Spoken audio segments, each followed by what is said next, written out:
me today is Van McLeod, who's the Commissioner of the New Hampshire Department of Cultural Resources.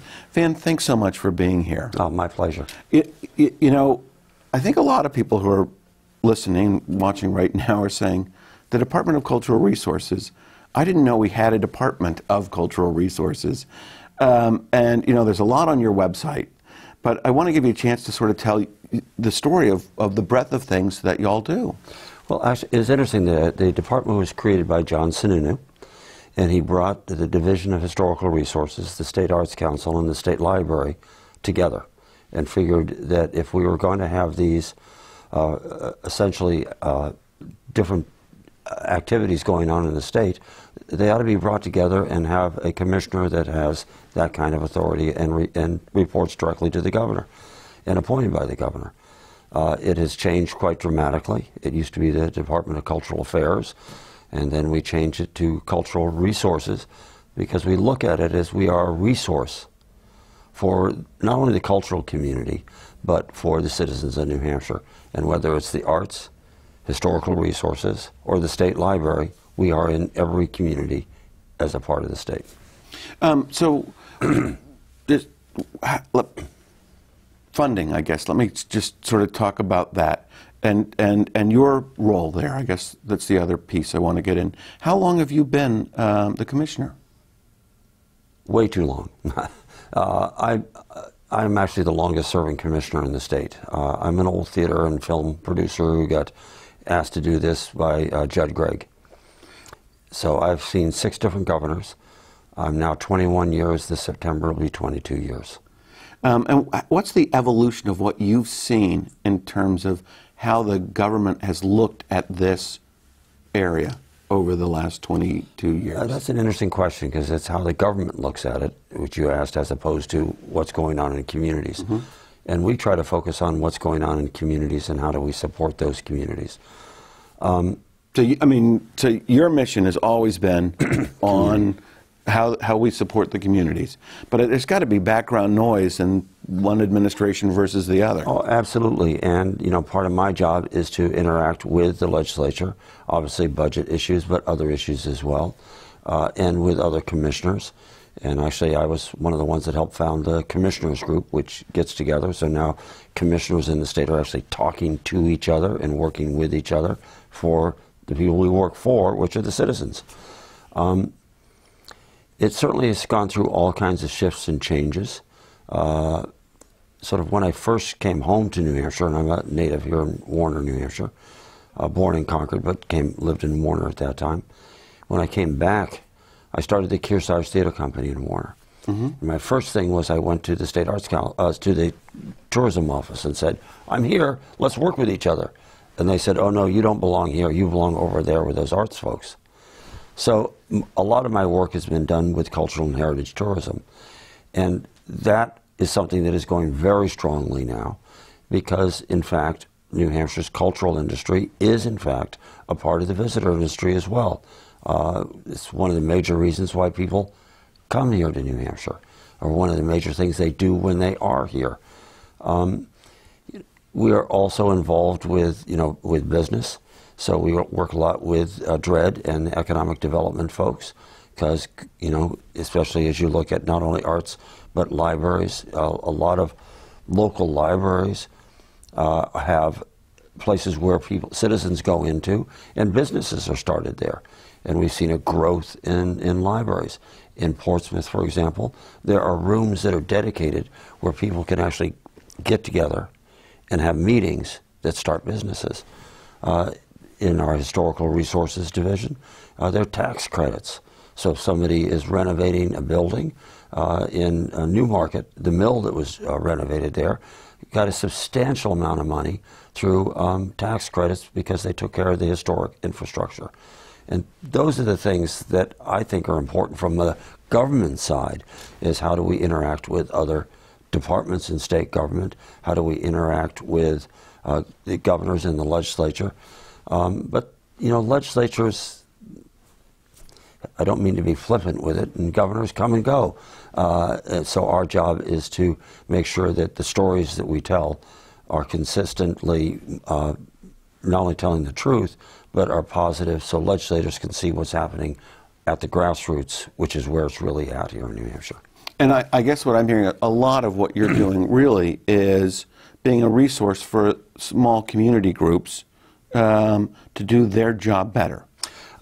You're absolutely right. And whether it's our libraries, and we go out to those libraries, and our director there, Michael York, spends a lot of time, and there's actually a building growth thing that's occurring now in libraries throughout communities.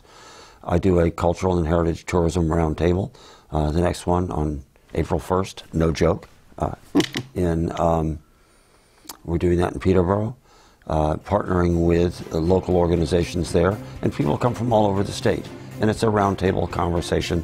How do you participate in your bottom line, and how do you create partners in the visitor industry to help what it is you do? Thanks so much. We're out of time in this segment, and when we return, we're going to focus on cultural tourism, so please stay with us.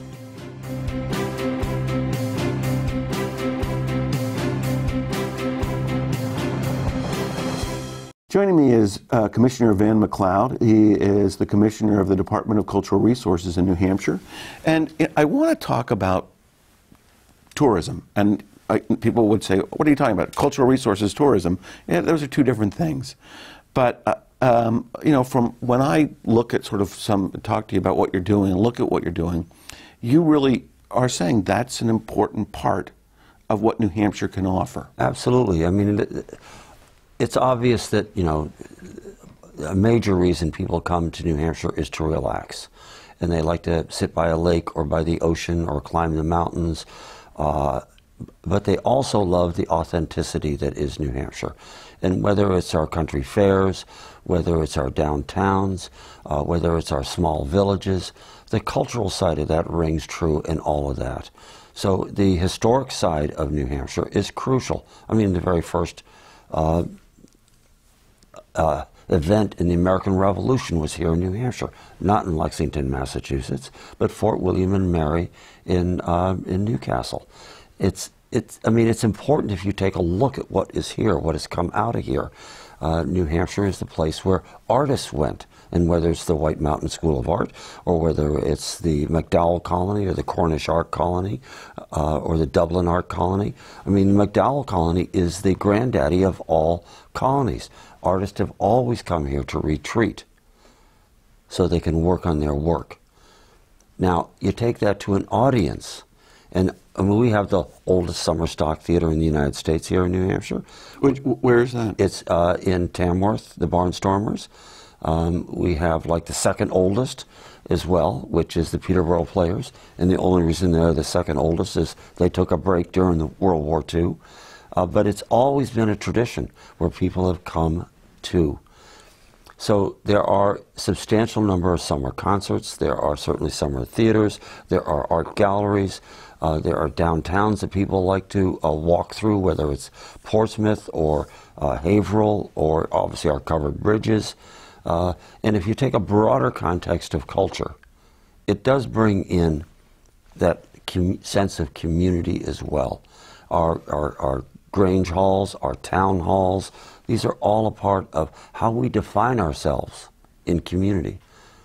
And so, I mean, I guess it's important for attracting tourists, but it seems to me one of the things I'm hearing is it's really important for keeping New Hampshire, New Hampshire. You see, you're right on the money there. And to me, one of the objectives in cultural and heritage tourism, which is a sort of a national phrase that they use, is that what we're bringing people here, we don't need to change who we are to have people interested in us. As a matter of fact, if we don't change who we are, then that's what makes people truly interested in being here.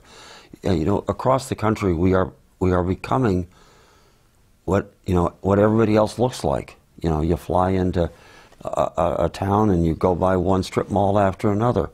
You don't even know where you are. In New Hampshire, you can fly into New Hampshire. You can go to Manchester. You can see the mills in Manchester. You can go up to, you know, Lake Sunapee, for example, and get an understanding of Newbury. And it's just different. Yes, we have some of those other things as well, but what keeps us as a community is the best thing that we have. We don't need to change. That's what people want. They want the authentic experience. Does DRED work well with you? Does the Department of Tourists work well with you? Yeah, Lori Harnoy's there. She's fantastic. We work very well with each other. When we do our cultural and heritage tourism roundtables, they come. They realize that it's an important part of the mix, because nobody comes to New Hampshire just to do one thing. Actually, the number one thing people do when they're here in New Hampshire, shop. In our model, you know, we need to partner with hotels and restaurants. We need to partner with the bed and breakfast. We need to partner with the other attractions. Now, do some people say, I don't want to sell out? I don't, or do most artists and people you work with get it? They need to. They do get it. They're not sell. Don't. And my comment would be, don't sell out. Do what you do. And promote and market that, because that's what's going to bring the people in. And whether it's you're a gallery, or whether you're a theater, or a summer concert series, and they're for-profit as well as not-for-profit, obviously. And do you work with both? Yes, we try to support everybody. Thanks so much. We're out of time in this segment, but we'll continue our conversation. We'll focus on the arts, so please stay with us.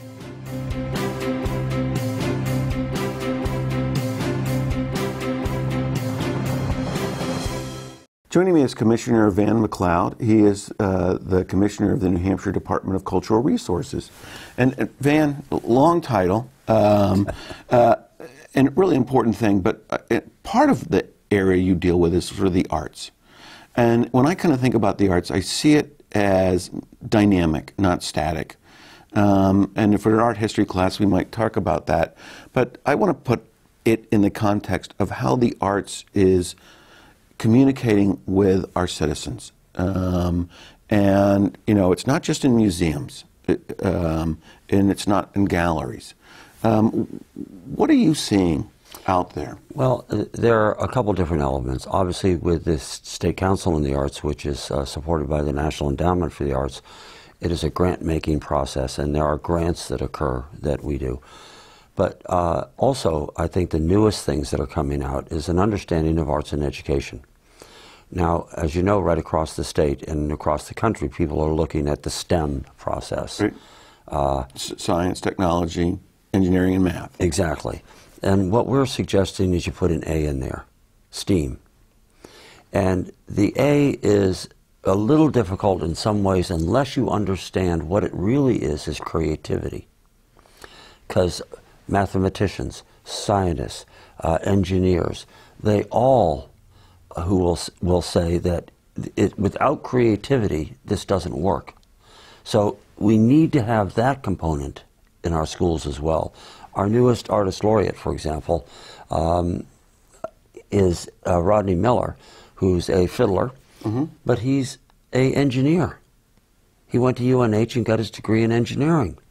And he said without the creative side of that, you know, engineers are lost. And you'll see some of the folks that are involved in that, once they understand it's not just arts and how some people think about it, but it is about creativity, they'll go, oh, that's a no-brainer. Well, I guess I want to introduce another concept. I was thinking when you talked about this, it seems to me what makes a good artist isn't just being creative. Absolutely. It's the discipline. You're absolutely right. And I got to imagine in science and math and engineering, discipline to stay with something is also important. Am I off base in this? No, you're right on base. I mean, I've seen a lot of people, in my background as a theater and film director, producer, I see a lot of people who are very talented, but unless you're willing to put the work into it, you know, true talent is natural ability, and work equals talent. And whether you're in playing baseball, or whether you're performing, playing a musical instrument, I've seen people who have not as much natural ability as others, but are willing to put the work into it, who succeed. And the same thing is true right across the board in any discipline. And it is discipline. It's willingness to get up in the morning, spend your time learning how to look at that ball as it's coming at you, to swing at it, or how to paint, or how to perform, or as an engineer. If you don't put in the work, it ain't going to happen. Well, how's arts education sort of focused within schools to get the A in the STEM. What conversations are you having? Well, and there's different school districts which are run by those districts are a little bit different. But putting the value in that, especially at an early age, we've certainly seen the data in regards to music in particular, but we also see it in the visual arts, we also see it in the theater and dance, that actually it changes how a student looks at the world. And in some instances, for example, in music, we know that if a student has studied music at an early age, their ability to deal with math later is very different. And by studying music, you don't just mean banging around, but actually reading music. Well, looking at the patterns of music. Is that? I think it starts with banging around in elementary school, right, and then maybe picking up a recorder or playing a violin. You may choose not to go forward with that, but because you've done that, because you're looking at music. And I'm certainly not an expert on all of this by any means, but that certainly helps kids as they go on to other things. And it is a discipline-oriented thing, but it's also right brain, left brain. So what else are we seeing in the arts communities besides sort of arts education? Well, one of the things I'm most proud of is our arts and healthcare, where New Hampshire is actually leading the country. Last year, $2.5 billion was saved in healthcare when arts were inserted into it. So how? I'll give you an example. And ABC News did something on this fairly recently. A newborn baby who has been is premature and is in the hospital and incubated and with all kinds of tubes. Somebody going in and singing to them. All of a sudden they stabilize. Then picking it up, holding them, singing to them. They get released from the hospital earlier. So from the beginning of life to the end of life. Medication changes quite dramatically when what you hear, what you see, can relax you. We're out of time in this segment, but when we return, we're going to take a look at sort of what it means to be cultural and understand that from a philosophical perspective. So please stay with us.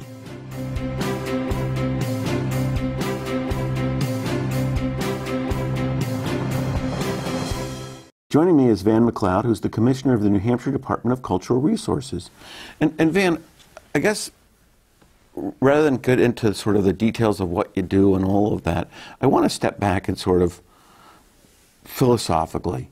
When we talk about culture, right, what do we mean? How do you conceive of culture? And is it dynamic? Is it static? Is it the opera? I mean... Well, it's interesting. I'm glad you said opera, because I think it is obviously dynamic. It has gone through all kinds of shifts. And if you take a look at this country as a whole, culture was always an important part of it. As a matter of fact, as the wagons moved west, one of the last things they threw out of the wagon was the piano that they brought with them. Culture was and arts were involved in every community, in every family. Homes had pianos. There was, in New Hampshire, our town halls are all structured basically the same way. Around a theater? Well, around a town hall with a stage. And if there's a balcony, there are fixed seats. If there's no balcony, there's no seats. So whether it's country dancing or the agricultural shows or whether it was the local production or a vaudeville show. And it's interesting in New Hampshire. Well, in northern New England, there was 48 weeks of vaudeville for a performer. You could get 48 weeks of work. In New Hampshire, there are old vaudeville families that moved into especially the Sutton area. Donnie Lowe, Tommy Lowe, Lucille Page West, Buster West, Susie Lowe, who now runs the League of New Hampshire Craftsmen. Her family is an old vaudeville family. And I think, personally, I think a lot of things changed. So a lot of the robber barons, and it goes back to your opera piece. All of a sudden, it started to become black tie. Right. And you had to go wear black tie to go to the opera or to the theater or to an art gallery. And it sort of forgot the roots. One of the key components we do is our traditional arts. And our traditional arts in New Hampshire are alive and well and living extraordinarily well. As a matter of fact, our artist laureate, Rodney Miller, is a traditional artist. And it's here, whether it's a Franco-American component, whether it's an Irish component, whether it's whatever it is, it's every new immigration has come in and brought something, and it's here in New Hampshire. So when I look at the arts and the community value of those, if we're only thinking of what is the black tie, we're not only doing ourselves a huge disservice, we're doing our community a disservice, because it is alive and well in our community theater, in our community orchestras, in the community singing groups, in painting that is occurring, in understanding of people looking at the history of their community. Take a look at, and I'll use Warner as an example again, the Historical Society there, who's really looking at the history and heritage of Warner. The same thing is occurring throughout New Hampshire. So to me, sort of art for art's sake, culture for culture's sake is very important. And the thing that has shifted is that we're now starting to see people, because some people don't understand that, but now we can say, no, it's economics as well, whether it's education or healthcare or tourism or true economic development. These are the things that, young people, if what we're losing is young people in New Hampshire, right, these are the things they need to stay here. A dynamic, artistic, enjoyable place to live. Absolutely. I want to get in, one of the areas that you focus on, and I haven't had a chance to talk about it with you, is film. Yes. Clearly that's a new medium, relatively speaking. Well, 100 years plus, yeah. Relatively speaking. Well, don't forget Lillian Gish with her on the Connecticut River, the ice flows in the D.W. Griffith. So we've been involved with it here in New Hampshire for quite a while. So how do you, and I guess my question is, how do we interconnect new mediums? I mean, the computers, and that's sort of a new medium. And we've got about 30 seconds left. How does the Commission adapt to the needs of new media? Well, we have a film office. Matt Newton is in that. We deal a lot with new media. We deal a lot with these things because, in fact, students are making films with that. It is the wave of the future. The technology is changing absolutely dramatically. And not only the technology, but the distribution component of that is changing. We have like 95 different production houses in New Hampshire that we know about. And that doesn't count on the individuals who are, just shooting themselves. And there's a lot of people moving back from the West Coast back into New Hampshire. We have one of the best film schools on the East Coast at Keene State College here in New Hampshire. So there's a lot going on. There is more than people start to understand. And a little anecdote here. I'd love to stay, but we're out of time. Oh, darn. Thanks for joining us for this edition of Capital Connections, your weekly access to politics and policy along the I-89 and I-91 corridors. If you have a comment or a suggestion for a future show, please email me. And join us again at this same time next week for another edition of Capital Connections.